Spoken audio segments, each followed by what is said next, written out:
हरि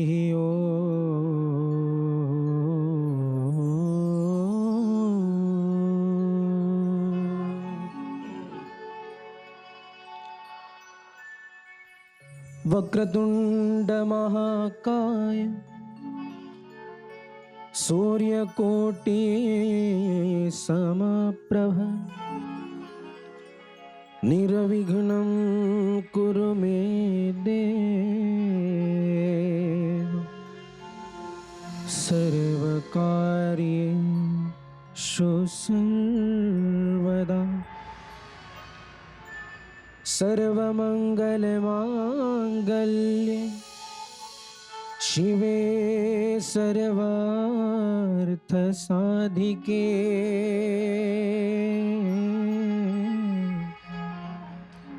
शरण्ये त्र्यंबके गौरी नारायणी नमोस्तुते। अखंड मंडलाकारं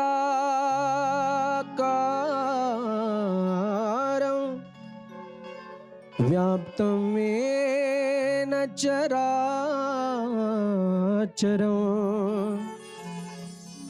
तत्पदं दर्शितं येन तस्मै श्री गुरुवे नमः। शान्ताकारं भुजगशयनं पद्मनाभं सुरेशं विश्वाधारं गगनसदृशं मेघवर्णं शुभांगं श्री राधा मेरी स्वामिनी मैं राधे तेरो दास जन्म जन्म मोहि दीजियो श्री वृंदावन को वास। अलंकापुरी रम्य सिंहासनस्थं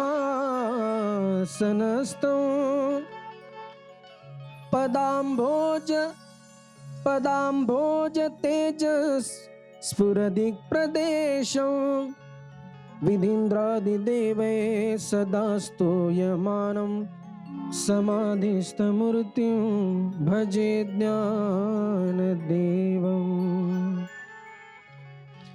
समाधिस्थमूर्तिं भजे ज्ञानदेवं समाधिस्थमूर्तिं भजे ज्ञानदेवं।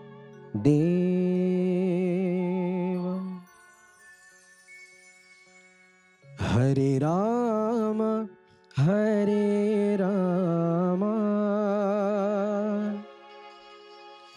राम राम हरे हरे हरे कृष्ण कृष्ण कृष्ण हरे हरे हरे राम हरि बोल राम राम हरे हरे जय हो। हरे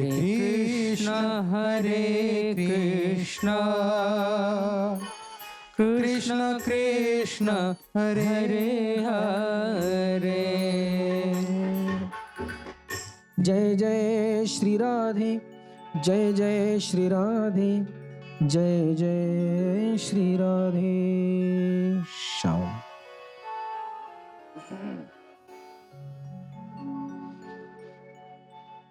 नारायण नारायण नारायण नारायण नारायण।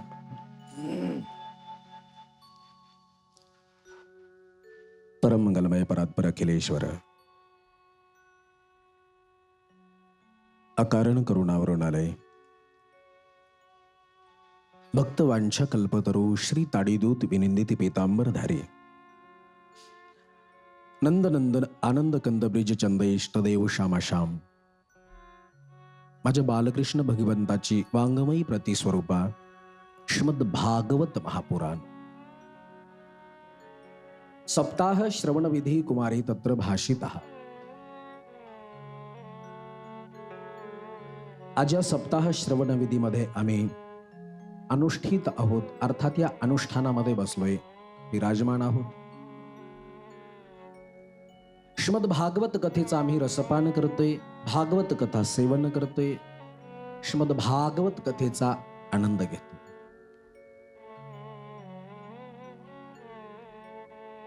कालपर्यंतचा आम्ही कथाभाग श्रवण करत होतो। राजा परीक्षितीचा जन्म होतो। राजा परीक्षिती मोठा झाल्यानंतर शमीकजींच्या आश्रमामध्ये राजा परीक्षिती जातात। आज डोक्यावरती मुकुट आहे तो जरासंधाचा।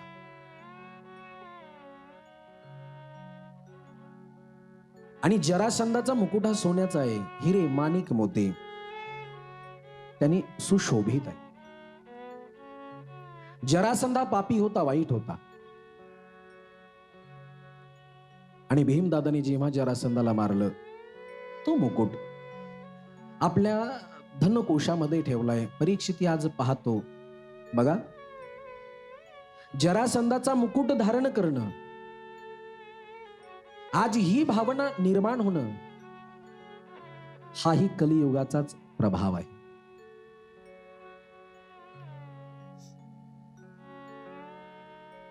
बघा, कलियुगाचा प्रभाव किती विचित्र आहे। अरे, धर्मात्मा असणारा राजा परीक्षिती, पण आज सोन्याच्या मुकुटाची लालसा, त्याच्याबद्दल मोह निर्माण झाला का? कारण आज कलियुगाचा परिणाम, कलियुगाचा प्रभाव आजपासून प्रारंभ होतो। बघा, राजा परीक्षिती नंतर कलियुगाचा प्रारंभ आहे। द्वापार संपलं, कली प्रारंभ।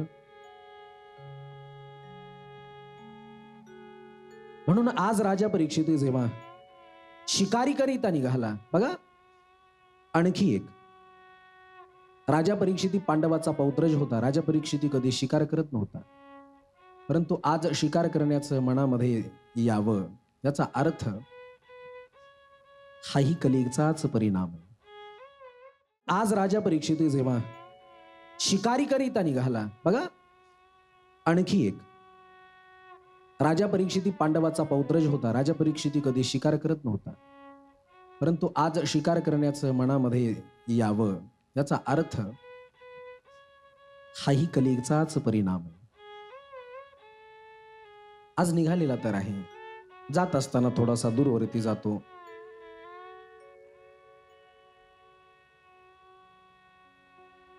धर्मराजाची आणि भक्ती मातेची भेट होते ना। गाईच्या रूपामध्ये पृथ्वी माता उभी आहे, धर्मरूपी बैल। दोघा जणांचा संवाद ऐकून ज्यावेळेस तिथे कली येतो, राजा परीक्षितीला राग येतो। आणि तो राजा परीक्षिती कलीला जेव्हा हे 4 स्थान देतात, त्यापैकी एक स्थान सोनं आहे ना, म्हणून त्या सोन्यामध्ये प्रवेश करतात, मस्तकामध्ये प्रवेश करतात। राजा परीक्षितीच्या मस्तकामध्ये आज परिपूर्ण कलीचा निवास आहे। कली जेव्हा राजा परीक्षितीच्या मस्तकामध्ये प्रवेश करतो, आता मात्र शमीकजींकडे जातात। तहान लागते, भूक लागते, आवाज देतात, अरे बाबा, खूप भूक लागली, काहीतरी खायला मिळेल का? अरे नाही खायला ठीक आहे, प्यायला मिळेल? अहो, जल तरी पाजा, पाणी तरी पाजा, नाही काही खायला तर पाणी तरी, फुगाचे जीवन तरी पाजा।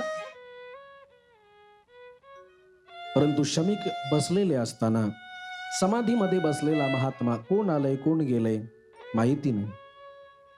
तो काय आजचा महात्मा होता? आजकालचे संत नव्हते महाराज। शमीकजी विद्वान तपस्वी महात्मा होता। डोळे बंद करतात, बसतात, परीक्षिती येतात, एकही शब्द बोलत नाहीत। परीक्षितीला राग येतो। तिथेच एक मेलेला सर्प आहे, बाणाच्या टोकावरती घेतो आणि शमीकजीच्या गळ्यामध्ये टाकतो ना, हाही कलीचा परिणाम। अरे आयुष्यभर ज्याच्या पूर्वजांनी साधू संतांचा फक्त सन्मान केला, राजा परीक्षिती सतत साधू संतांच्या चरणावरती राहिला, आज तोच राजा परीक्षिती, धर्मात्मा राजा परीक्षितीला सर्व जाण असताना सुद्धा आज संताचा साधूचा अपमान परीक्षितीकडनं घडतोय ना.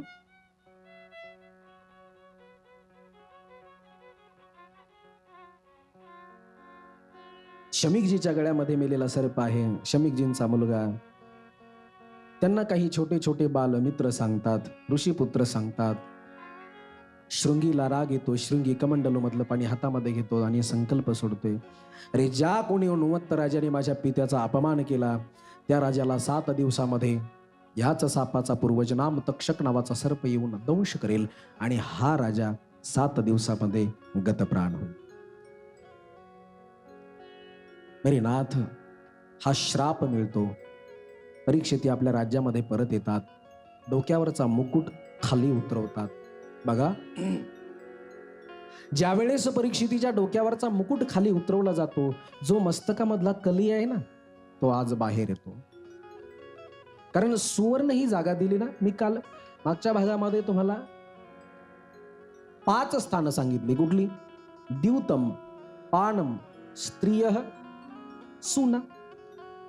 हे 4 ठिकाण कली विचार करतो, यापैकी परीक्षिती एकही करत नाही. म्हणून मोठ्या विनम्रपणे 5वं स्थान मागतो. तर ते 5वं स्थान आहे सोनं. इथे प्रश्न आहे महाराज, तुम्ही सांगता धातूनाम अश्मिनी कांचनम. अरे धातूमध्ये जर सोनं भगवंत असेल, धातूमध्ये सोनं हे भगवंताचा अवतार आहे. तुम्हाला शालिग्राम भगवान माहिती असतील. शालिग्राम भगवान अगदी गुलाबजामन सारखे असतात, अगदी गुलाबजामन सारखे. शालिग्राम भगवान ते वरतून काळे असतात, मात्र मध्ये सोनं असतं. अर्थात आपण त्या सोनेरूपी भगवंताची सेवा करतोय. याचा अर्थ सोनं हे भगवंत आहे. तर महाराज, देवामध्ये कलीचा वास कसा येईल? देवामध्ये कली कसा प्रवेश करेल? तरी ते फार मार्मिक उत्तर देतात. ऐका, सोन्यामध्ये माझा भगवंतच सोनं आहे. सोनं हे रूपच माझ्या देवाचं आहे. धातूमधील सोनं हाच माझा भगवंत आहे. पण ते कोणत्या सोन्यामध्ये? अरे आम्ही कुणाचं चोरून आणलं, लुबाडून आणलं, या सोन्यामध्ये माझा भगवंत नाहीये. आम्ही अनितीने मिळवलेलं धन, यामध्ये माझा भगवंत मुळीच नाही. यामध्ये कलीचाच वास आहे. म्हणून जो नीतीने कमवतो, जो आपल्या घामाच्या कष्टाने कमवतोय, घाम गाळून कमवतोय ना मायबाप, तिथे माझा भगवंत निवास करतोय. म्हणून कधीही आम्ही ज्यावेळेस धन कमवतो ना, भरपूर कमवावं, भरपूर कमवावं, भरपूर कमवावं, पण ते नियतीचं असावं. आणि जेवढं मिळवतो ना, जेवढं कमवतो ना, त्यापैकी 10% भाग हा दान करावा. पितामह भीष्म पांडवांना बोलताना म्हणतात, दान धर्मान, राजधर्मान, मोक्ष धर्मान विभागस. पितामहांनी उपदेश केलेला आहे. अरे बाबाने, पांडवांनो, तुम्ही राजे आहात, या भारताचे सम्राट म्हणलात, म्हणून भरपूर धन कमवा. तो संसारिकाचा नियम आहे. अरे आपल्या मुलाबाळांना चांगलं जीवन देण्यासाठी धन, प्रॉपर्टी कमवायलाच पाहिजे. पण ती अशीही कमवायला नाही पाहिजे, दुसऱ्याची घरं जाळायची पण आपले उभे करायचे. काही लोकांचं असतं ना, अरे याची दाढी जळली तरी चालेल, पण माझी बिडी पेटली पाहिजे. असं धन नसावं. आणि जे असं धन आहे, इथे कलीचा नक्कीच निवास आहे. काही लोक म्हणतात, महाराज भरपूर आहे हो, पण समाधान नाही. याचा अर्थ त्या समाधानाच्या पाठीमागे कुठेतरी कलीचा वास आहे. जर कली आमच्या पाठीमागे लागू द्यायचा नसेल तर नीतीचं असावं. आणि नीतीचं असताना सुद्धा, ते कष्टाचं असताना सुद्धा आमच्याकडनं होईल तेवढा दान धर्म करावा. काय होतं? धन दान केल्याने धनाची शुद्धता होते, ज्ञान दान केल्याने ज्ञान वाढत असतं, अन्नदान केल्याने अन्नाची शुद्धता होत असते. म्हणून आज हा जरासंधाचा मुकुट आहे. जरासंध वाईट होता, पापी होता, त्याचा मुकुट डोक्यामध्ये, त्याचा परिणाम कली त्या डोक्यातनं मस्तकामध्ये प्रवेश करतो. म्हणून एका साधूचा अपमान. आता टोपी राहिली नाही, पूर्वी टोप्या होत्या. टोप्या पूर्वीचे लोक बघा, एकमेकाची टोपी कधीच वापरत नाहीत. दुसऱ्याचे वस्त्र सुद्धा आपण कधीही वापरू नये. दुसऱ्याचे वस्त्र आपण कधीच घालू नये. का? त्यामध्ये दोष आहे माय बाप. म्हणून राजा परीक्षिती जरासंधाचा मुकुट धारण करतोय, आज साधूचा अपमान करतोय, वापस येतोय. मात्र आता तो कली बाहेर पडतो. राजा परीक्षितीला वाईट वाटतं, अरे मी एका साधूचा अपमान केलाय, काय केलंय मी, काय केलंय मी. म्हणून राजा स्वतःलाच पश्चातापामध्ये टाकतोय, पश्चातापाच्या अग्नीमध्ये जळतोय. राजा परीक्षिती म्हणतोय, असं जीवन जगून मी काय करू. ज्या माझ्या पूर्वजांनी मला साधू संतांची सेवा करायचं शिकवलंय, आज त्याच साधू संतांची जर या देहाने मी अपमान करत असेल तर अरे असा देह मला ठेवण्याची इच्छा नाही, असा देह ठेवून मी काय करू. परीक्षितीला वाईट वाटतं. तेवढ्यामध्ये इकडे शमीकजींना कळतं आणि शमीक आपल्या मुलाला श्रृंगीला सांगतात, अरे तू काय केलंयस. राजा परीक्षिती जर 7 दिवसामध्ये गेला तर आपण भजन कुणाच्या भरवशाने करायचे, कुणाच्या भरवशाने आपण भजन करणार. ज्या राजाच्या आधाराने आम्ही कथा कीर्तन प्रवचन करतोय, राजात जर आता पापी निघाला तर कथा कीर्तन प्रवचन कशी करायची. शमीक आपल्या मुलाला श्रृंगीला सांगतात, अरे तू काय केलंयस. राजा परीक्षिती जर 7 दिवसामध्ये गेला तर आपण भजन कुणाच्या भरवशाने करायचे, कुणाच्या भरवशाने आपण भजन करणार. ज्या राजाच्या आधाराने आम्ही कथा कीर्तन प्रवचन करतोय, राजात जर आता पापी निघाला तर कथा कीर्तन प्रवचन कशी करायची. राजा परीक्षिती हा पुण्यात्मा आहे, धर्मात्मा आहे. आणि राजा परीक्षितीच जर नाही राहिला तर मग आपण भजन कीर्तन कुणाच्या भरवशाने करायचं रे. पण साधूने दिलेला श्राप तर वापस येऊ शकत नाही. म्हणून शमीकजी एका शिष्याला पाठवतात. गौरमुख नावाचा शिष्य राजा परीक्षितीकडे जातो. परीक्षिती मात्र आपला देह त्याग करायला विचार करतात. तेवढ्यामध्ये गौरमुख येतो आणि गौरमुख नावाचा शिष्य बोलतोय, हे राजन, तुला सावध करायला आलोय. महाराज मला माफ करा, मला क्षमा करा, मी तुमच्या गुरुजींचा अपमान केलाय. त्यावेळेस गौरमुख नावाचा शिष्य म्हणतोय, महाराज माफी मागू नका, मुक्तीचं काहीतरी बघा. महाराज माफी मागत बसू नका, या जीवनाचं कल्याण करण्यासाठी काहीतरी साधना करा, भगवंताचं भजन करा, काहीतरी करा, कारण आजपासून तुम्ही 7 दिवसामध्ये मरणार आहात. हे राजन, या 7 दिवसामध्ये तुमची मुक्ती कशी होईल याचा विचार आता आपण करा. राजा परीक्षितीच्या नेत्रामध्ये अश्रू आहेत आणि राजा परीक्षिती म्हणतोय, अरे मी तर एका साधूचा अपमान केला आणि बघा साधूचं अंतकरण किती विशाल असतं. या जगाच्या पाठीवर कोणी सांगू शकत नाही मी कधी मरणार, पण आज राजा परीक्षिती म्हणतो मी सांगू शकतो मी कधी मरणार. महाराज राजा परीक्षितीच्या आनंदाला पारावार नाही. जेव्हा सर्व साधू संतांना कळतं, हजारो लाखो करोडो संत येतात, राजा परीक्षिती आपल्या सर्वस्वाचा त्याग करतात, आपल्या पुत्राला जन्मजयाला राज्यगादी देतात आणि राजा परीक्षिती शुक्ताल या ठिकाणी येऊन बसतात. हजारो लाखो करोडो संत तिथे आहेत. ऋषी धौम्य, विश्वामित्र गुरुदेव, वशिष्ठजी हे सुद्धा महात्मे असतील, ऋषी धौम्य आहेत. मोठमोठे संत जेव्हा येतात आणि संत बोलतात, राजा फार वाईट झालं रे, तुझ्यासारखा राजा जर आज गेला तर आम्ही कुणाकडे बघायचंय राजा. राजा वाईट केलं रे ऋषी पुत्राने तुला श्राप देऊन. त्यावेळेस राजा परीक्षिती म्हणतात, गुरुदेव याला मी शाप समजू की आशीर्वाद. कारण श्राप म्हणावं तर एकाच वेळेला माझ्या अंत समयाला दर्शन देण्यासाठी हजारो लाखो संत आले.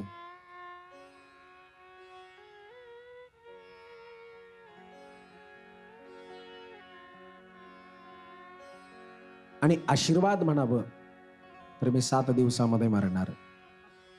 पण गुरुदेव हा माझ्यासाठी श्राप कमी आणि आशीर्वादच जास्त आहे. खऱ्या अर्थाने मला हा श्राप नाही गुरुदेवा, तर सर्वात मोठा आशीर्वाद आहे. कारण एवढ्या संतांचं मी दर्शन कसं घेणार. एका वेळेला मला एवढे सर्व संत दर्शन देतात.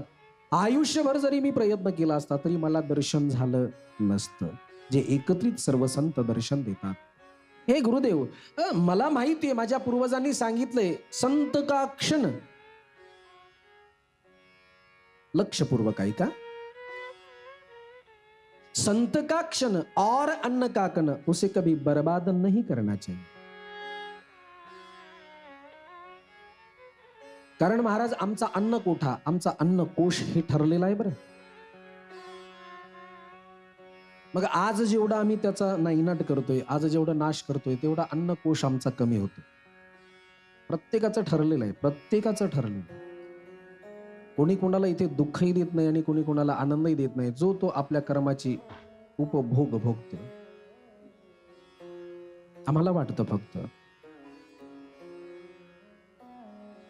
म्हणून गुरुदेवा मला माझ्या पूर्वजांनी सांगितलंय, माझ्या दादांनी सांगितलंय, संताचा क्षण फार महत्वाचा आणि अन्नाचा कण सुद्धा फार महत्वाचा. याला कधीच वायाला घालवायचं नाही.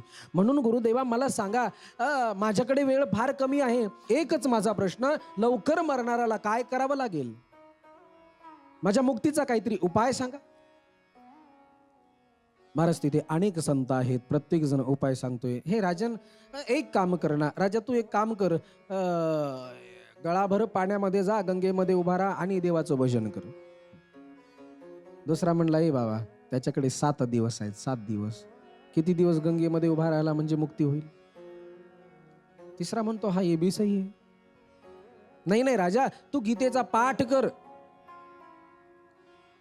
चौथा म्हणतोय, ज्ञान वैराग्यासाठी गीता पाठेर मुहुर्मुहू नारदानी वारंवार केला, पण ते वृद्ध असणारे तरुण तेवढ्यापुरते झाले, पण परत नाही.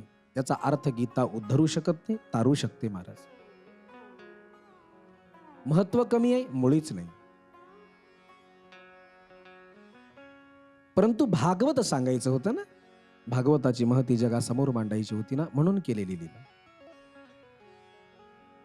एक म्हणतं, राजा हे कर, ते कर, ते कर. अरे प्रत्येक जण आपापले विचार लावतात, मात्र कुणाचाही विचार इथे रुजू होत नाही. तेवढ्यामध्ये अत्यंत गौरवर्णाचे, अत्यंत सुंदर महाराज ज्या महात्म्याकडे बघितल्यानंतर बघतच राहावं, तेज पुंजाशी भगवान शुकाचार्यजींचं आता आगमन होतंय. ज्यावेळेस भगवान शुकदेव स्वामी येतात, अरे लख सूर्याचा प्रकाश पडतो की काय, प्रकाश येतोय की काय असं वाटतं.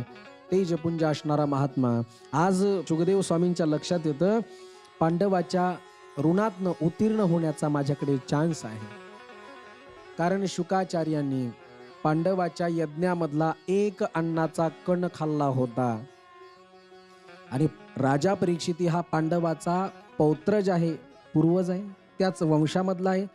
राजा परीक्षितीचे पांडव पूर्व पिढी आहे, मागील पिढी आहे, आजोबा आहेत, त्याच वंशामध्ये राजा परीक्षिती जन्माला आला. म्हणून भगवान शुकाचार्य म्हणतात, या पांडवाच्या ऋणातनं आज मी उत्तीर्ण होऊ शकतो. म्हणून भगवान शुकाचार्य आपली समाधी भंग करतात आणि परीक्षितीच्या दारामध्ये येतात. सर्व साधू संत पाहतात. सर्व साधू संत म्हणतात, अरे राजा, राजा आम्ही तुला उपाय सांगत होतो ना राजा, अरे आमचे उपाय विसरून जा राजा. हा जो महात्मा तुझ्या समोर येतो ना राजा, त्यांचं नाव आहे शुकाचार्य. अरे राजा बघ, हा महात्मा कधी जिथेही जातो ना राजा, तिथे जास्त वेळ थांबत नाही. अरे राजा, हा महात्मा एका ठिकाणी तेवढाच वेळ राहतो जेवढा वेळ गायी दोहण्याला लागतो, म्हणजे गायीचं दूध काढायला लागतं. हा महात्मा भिक्षेला जातो, ते फक्त 5 घरं भिक्षा मागतो, दारासमोर उभा राहतो, मात्र भिक्षामध्येही असं कधीच म्हणत नाही. दारासमोर फक्त जाऊन उभा राहतो. जर आपोआप भिक्षा आली तर भिक्षा घेतो आणि जर नाही भिक्षा आली तर तसाच निघून जातो आणि दिवसभर महात्मा उपवाशी राहून भगवंताचं भजन करतो. म्हणून राजा ऐक, हा महात्मा एका जाग्यावर फक्त गायी दोहण्या एवढा जेवढा वेळ लागतो, म्हणजे गायीचं दूध काढायला जेवढा वेळ लागतो ना, तेवढाच वेळ हा महात्मा एका जाग्यावरती उभा राहतो. राजा आता असा प्रश्न कर, हा महात्मा तुझ्या समोर 7 दिवस बसला पाहिजे, कारण हाच महात्मा तुला मुक्त करू शकतो. हा एकच महात्मा तुला मुक्त करू शकतो राजा. भगवान शुकाचार्यजींचं जेव्हा आगमन होतं, राजा परीक्षिती शुकदेव स्वामींना पाहतात, प्रणाम करतात, वंदन करतात. सर्व साधू संत भगवान शुकदेव स्वामींना वंदन करतात. भगवान शुकदेव स्वामींचं आगमन म्हणून सर्वांनी आपण सुद्धा माझ्या शुकाचार्यांना वंदन करूयात मोठ्या प्रेमाने. कारण शुकदेव स्वामींचं आपल्यावरती फार मोठं ऋण आहे, फार मोठे उपकार आहेत. अरे शुकदेव स्वामींनी राजा परीक्षितीला लक्ष करून आपल्याला मुक्तीचं साधन दाखवून देणारा, मुक्त करणारा माझ्या भागवत अमृतासारखा हा कलश कुंड आपल्या समोर आणून दिलाय. म्हणून सर्वांनी भगवान शुकदेव स्वामींचं वंदन करायचं. जे कथा सांगतात, हरी कथा सुनाने वाले तुमको लाखो प्रणाम. यम प्रव्रजंतमनुपेतमपेत कृत्यं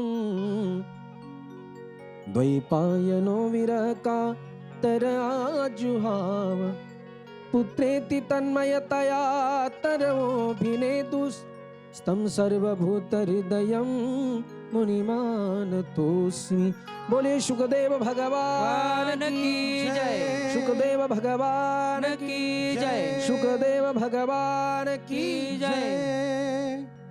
शुकदेव स्वामींचं आगमन. राजा परीक्षित आता प्रश्न करतात, गुरुदेव सांगा गुरुदेवा, 7 दिवसामध्ये मरणाऱ्याला काय करावं लागेल? शुकाचार्यांना हा प्रश्न एवढा आवडतो आणि शुकदेव स्वामी भावविवोर होतात, डोळ्यामध्ये अश्रू येतात. अरे राजा, हा प्रश्न तू तुझ्यासाठी नाही, संपूर्ण विश्वासाठी, जगासाठी केलाय राजा. महाराज शुकदेव स्वामी बसलेले आहेत आणि बोलायला प्रारंभ करतात. हे राजन, तू भाग्यवान आहेस राजा, तुला तुझं मरण तरी कळालं. राजा, इथे आपलं मरण कोणी दुसरं सांगू शकत नाही रे, परंतु तू भाग्यवान आहेस, तुला तुझं मरण माहिती आहे. पण राजा काळजी करू नकोस, तुझ्याकडे 7 दिवस आहेत. 1 तास उरला खटवांग राजासी. हे परीक्षिती एक राजा होऊन गेला, त्याचं नाव आहे खटवांग. महाराज, खटवांग राजाकडे फक्त 1 तास होता. 1 तासामध्ये त्यांनी आपला उद्धार करून घेतला ना. म्हणून राजा काळजी करू नकोस, घाबरू नकोस, तुझ्याकडे तर 7 दिवस आहेत रे. 7 दिवसामध्ये काय होणार नाही. महाराज, इथे एक क्षण महत्वाचा आहे. एका क्षणाचं मोल आहे जीवनामध्ये. राजा, चिंता करू नकोस, काळजी करू नकोस. नाही गुरुदेवा, माझ्याकडे 7 दिवस आहेत, माझा उद्धार झाला पाहिजे, माझी मुक्ती झाली पाहिजे. काय करावं गुरुदेवा? बोला गुरुदेवा. भगवान शुकाचार्य म्हणतात, राजा काळजी करू नकोस, एक काम कर. या 7 दिवसामध्ये जर तुला भगवत प्राप्ती करायची असेल तर यासाठी सोपं साधन सांगतोय राजा. काय साधन आहे गुरुदेवा? राजा, जर तुला 7 दिवसामध्ये प्रभू प्राप्ती करायची ना, तर मग आपलं मन भगवंताच्या चरणावरती अर्पण करशील. आणि एकदा का हे मन प्रभूच्या चरणावरती अर्पण झालं ना राजा, मग बाकी काही करण्याची गरज नाही रे. त्यावेळेस राजा परीक्षिती म्हणतात, गुरुदेवा तुम्ही जर म्हटले तर मी माझं संपूर्ण राज्य प्रभूच्या चरणावरती अर्पण करेल. एवढंच नाही, माझा संपूर्ण देह सुद्धा मी देवाला अर्पण करेल. देवा, माझा देह सुद्धा प्रभूच्या चरणी अर्पण. मात्र माझं मन माझ्या ताब्यात नाही हो. माझं मन मी नाही देवाच्या चरणावरती अर्पण करू शकत.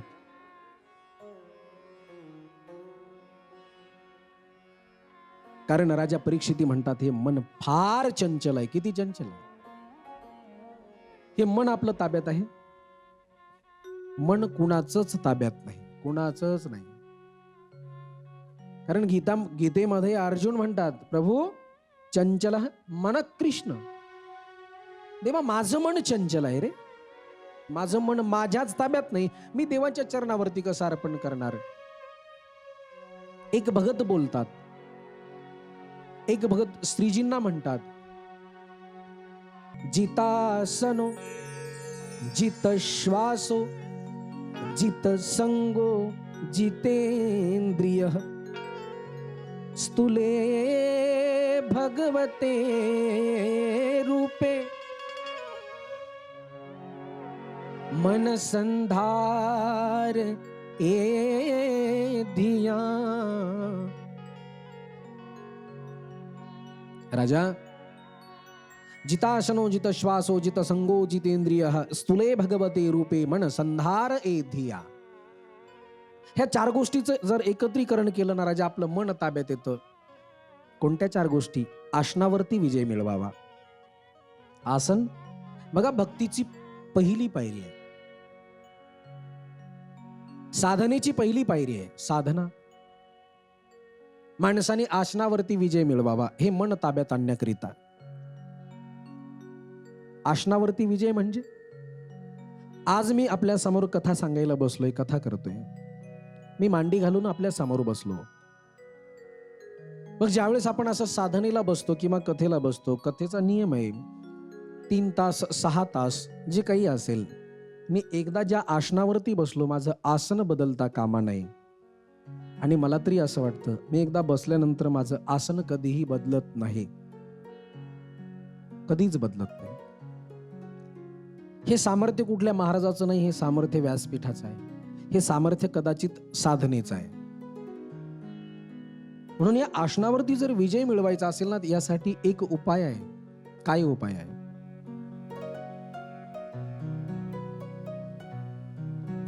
महाराज जास्तीत जास्त एका आसनावरती बसून प्रभू चिंतन कसं करता येईल याचा आम्ही प्रयास केला पाहिजे. हळूहळू सुरुवातीला 4 मिनिट 5 मिनिट 10 मिनिट हळूहळू थोडं थोडं थोडं थोडं थोडं थोडं जर आम्ही अभ्यास वाढवला ना, तर हे आसनावरती आमचा विजय नक्कीच होईल. या आसनावरती आपण विजय निर्माण करू. म्हणून साधनेची पहिली पायरी जितासनो, आसनावरती विजय. दुसरी गोष्ट सांगतात जित श्वासो, श्वासावरती माणसाचा विजय असावा. मला एक सांगा, आपलं आयुष्य हे श्वासावरती आहे, दिवसावरती आहे, वर्षावरती आहे. आमचं आयुष्य कशावरती ठरलेलं आहे? अरे महाराज तुमचं आयुष्य 50 वर्ष 60 वर्ष, कुणाचं 100 वर्ष असं आहे? नाही दादा, महिन्यावरती गणित आहे. आमच्या आयुष्याची गणना कशी आहे? कलियुगामध्ये 100 वर्षच आयुष्य आहे, मान्य आहे. पण प्रत्येकाच्या आयुष्याची गणना प्रत्येकाला श्वास ठरवून देवाने दिलेले आहेत. आमचं आयुष्य वर्ष नाही, महिना नाही, दिवस नाही, तर श्वासावरती ठरलेलं आहे. म्हणून भगवान शुकदेव स्वामी म्हणतात, अरे राजा, या श्वासावरती आम्हाला विजय मिळवावा लागेल. म्हणजे काय करावं लागेल महाराज? तर योगाच्या द्वारे आम्ही श्वासावरती विजय मिळवू शकतो. कारण गेलेला श्वास परत येत नाही. जेवढा श्वास गेला तेवढा आमचं आयुष्य कमी झालं. जेवढे आम्ही श्वास खर्च करतो तेवढा आम्ही मरणाच्या जवळ जातो. आम्ही वाढदिवस साजरा करतोय. म्हणून भगवान शुकाचार्य म्हणतात, राजा, गेलेला श्वास परत नाही मिळणार. म्हणून यावरती विजय कसा मिळवायचा आहे ना राजा? अरे योगाच्या द्वारे यावरती विजय मिळला जाईल. कमी श्वास कसे घेता येतील याचा विचार करावा. पण श्वास कमी कसे घ्यावे महाराज, तो भाग जाऊ द्या. हे नाही शक्य, पण राजा ऐक, प्रत्येक श्वासावरती तुला भगवंताचं भजन गावं लागेल. कुठल्याही देवाचं भजन करावं. कृष्ण भजन भगवान गोपालाचंच नाही, कोणत्याही देवाचं भजन करा, पण प्रत्येक श्वासाला आम्ही देवाचं भजन करा.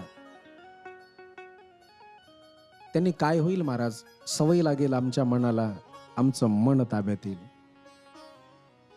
आम्ही हे श्वास व्यर्थ घालवतो ना महाराज. म्हणून म्हणतात या श्वासावरती विजय मिळव राजा.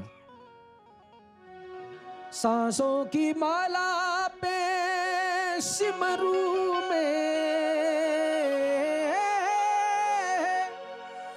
सांसों की माला पे सिमरू में, राधे श्याम सिमरू में, राधे श्याम.